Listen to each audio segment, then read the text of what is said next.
I think it was Kennedy in South Africa who made a speech saying that each of us can radiate tiny ripples of hope, and from all of these different places, all these ripples of hope meet, and will turn into a wave which will sweep down the toughest wall of oppression. We are all ripples of hope, and together we really can just change whatever it is that we want to.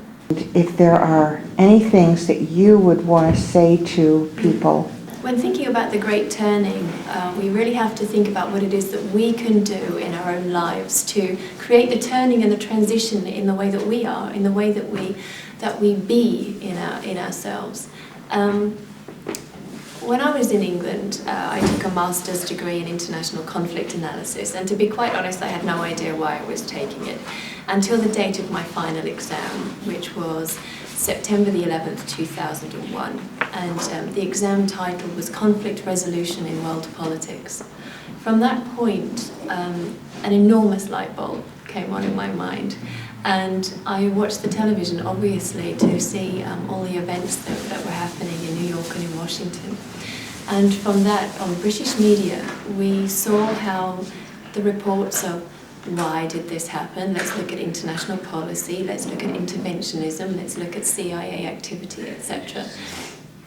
And then we'd see the American spokespeople that would come on television saying, no question of why, no question of let's see what we can do to reconcile with the world, really on let's just get out there, let's just kick out, let's really just attack whoever it is that attacked us, and let's attack anybody because that's got to be, the world has to be taught a lesson.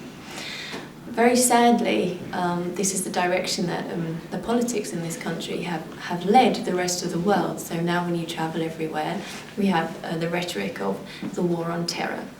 And we see this really as being unlimited justification for picking war, picking aggressive actions on anyone that we choose. We see it as well in our own civil liberties, which have been taken away. We see it through the Patriot Act, which taps our phones, which checks our library records, which has access to children's records at schools. I don't think this is the America that really our founding mothers and fathers dreamt of.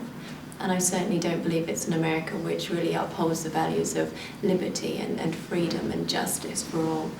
And so taking these experiences of 9/11 and being an international citizen, I put together an idea which I've called the 9-10 Forum, really asking who were we before 9/11? What were our highest aspirations? What is it that we saw in ourselves? Where did we see our lives developing to? How did we see the world? How did the world see us? Let's explore this through narrative, just through getting together with our families, with our friends, with our church groups, whoever, and have a conversation about what is it that really, or when was a time, let's talk about a story of when was a time when I felt most loved? When was a time when I felt most secure? When was a time when I felt greatest peace? When was a time when I felt most proud of my nation?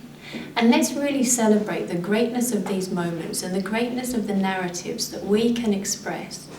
Because when we express our own story, we really peel away that shell of other people's ideologies, other people's thoughts, theories, everything like that.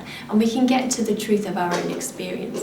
And when we celebrate our own experience, then we really empower it. And we empower ourselves because we're all agents of truth. We really can understand in the integrity of our own hearts when we hear something that doesn't ring true and when we hear something that really rings true, not only on a theoretical, notional level, but something that really rings in the deepness of our being. So this 9-10 Forum is now a discussion, a conversation that is being held around the country.